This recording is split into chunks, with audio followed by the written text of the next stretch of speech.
বিসমিল্লাহির রহমানির রহিম। সবাইকে বাউল খামার বাড়ির পক্ষ থেকে শুভেচ্ছা। আমি গত 2 দিন যাবৎ অনেক ব্যস্ততার কারণে আমার সমন্বিত খামারের ভিডিও আপনাদের মাঝে দিতে পারি নাই। আমি এখন আপনাদের মাঝে নিয়ে আসছি আমার সমন্বিত খামারের ভিডিও। এখন দেখতে পাচ্ছেন এখানে কিছু লেয়ার মুরগি ও চীনা হাঁস আছে এবং আমি কৃষিকাজে অনেক ব্যস্ত হয়ে গেছি। এই যে এখানে দেখেন আজকে 15 দিন ডাটার বয়স এবং ডাটাগুলি হয়তো বা আর 10-12 দিন পরেই খাওয়ার উপযুক্ত হয়ে যাবে এবং হারভেস্ট করতে পারবো। আপনারা যারা কৃষিকাজ ও সমন্বিত খামার ভালোবাসেন তারা সবাই সাবস্ক্রাইব করে এবং ফেসবুক থেকে দেখে থাকলে ফলো করে পাশে থাকবেন। আমি আপনাদের কাছে নিয়মিত ভিডিও আপডেট দিতে চাই, আমার কৃষি খামারের ভিডিও এবং আমার সমন্বিত খামারের ভিডিও। দেখেন আমার ডাটা শাকগুলো কত সুন্দর করে চারা গজিয়েছে এবং ডাটার সাথে সাথে এখানে কিছু মূলাও রোপণ করেছে।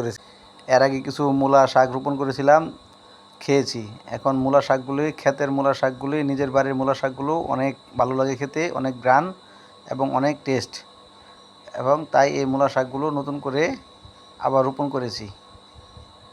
এবং দেখতে পাচ্ছেন এখানে মূলা শাকগুলো কত সুন্দর করে চারা গজিয়েছে এবং বিকালে রোদ্রের আলো কত সুন্দর করে আমার গাছগুলিতে পড়েছে। এই লম্বা করে রোপণের একটাই কারণ, আমি এখানে উপরে শশা মাচা দিব মূলা শাকগুলি খাওয়ার পরে। সাইড দিয়ে দেখতে পাচ্ছেন আপনারা এখানে শশার চারা সুন্দর করে গজিয়েছে। এখানে দেখেন আমার ডাটা, এগুলি অনেক আগে রোপণ করেছিলাম, বৃষ্টির সময় রোপণ করেছিলাম, কিন্তু এগুলি বৃষ্টি বাদলের চাপে এগুলি ভালো করে চারা গজাইতে পারে নাই এবং কিছু ধুয়ে গিয়ে চলে গিয়েছিল।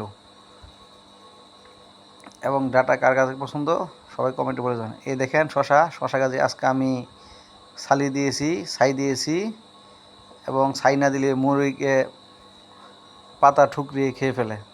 এবং এখানে দেখতে পাচ্ছেন একটা সিম গাছ,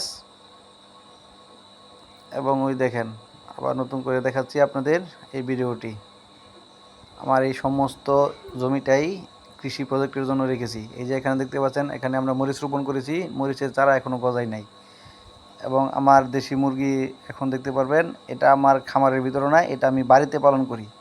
আমার খামারে যেগুলো পালন করি সেইগুলোর ভিডিও আমি নিয়মিত দেই। আপনারা সংযুক্ত হয়ে আমার পাশে থেকে, বাউল খামার বাড়ির পাশে থেকে আপনারা দেখতে পারেন। এখানে দেখেন দেশি মুরগি 8টি বাচ্চা নিয়ে কত সুন্দর করে কাঁচা ঘাস পোকামাকড় খাচ্ছে, এবং এই মুরগিগুলো অনেক ডিস্টার্ব করে, আমার কৃষি খামারের ডিস্টার্ব করে। এই যে দেখেন গাছে বরই চলে আসছে, কত সুন্দর করে বরইর ফলন, এবং এই বরই গাছটি আমার বাড়ির পাশেই। দেখেন কত সুন্দর, কত বড় বড় হয়ে গেছে বরইগুলো। এবং কারা কারা বরই খেতে পছন্দ করেন তারা কমেন্টে বলে যান। এবং এরকম কৃষি নিয়মিত ভিডিও পেতে, যে কোনো ফসলের, ধানের, মাসকলাইয়ের ভিডিও পেতে, সমন্বিত খামারের ভিডিও পেতে সবাই পাশে থাকবেন। এবং আপনাদের কার কার বাড়িতে বরই গাছ আছে কমেন্টে বলে যান। ধন্যবাদ সবাইকে। আসসালামু আলাইকুম।